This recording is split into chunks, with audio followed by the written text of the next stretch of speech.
Maririnig mo gang, Lord, kay dada kita. Kay magsasalita na magsasalita. Diba? Okay. Senior high. Tinuro sa inyo yung oral com. Right? Diba?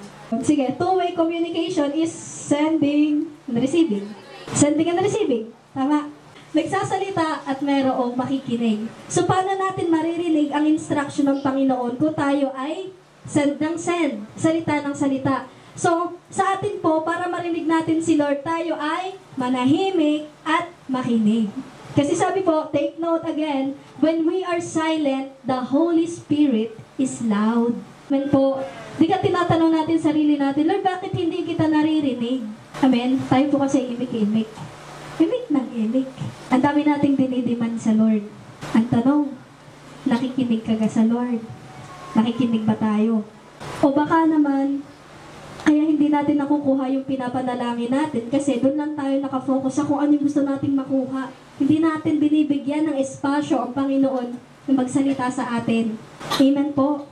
Minsan ang pananahimik po, hindi ito kawalan ng aksyon. Ito yung inner preparation sa atin ng Lord. Amen po. Sabihin nyo nga sa katabi mo, may tamang tiyempo.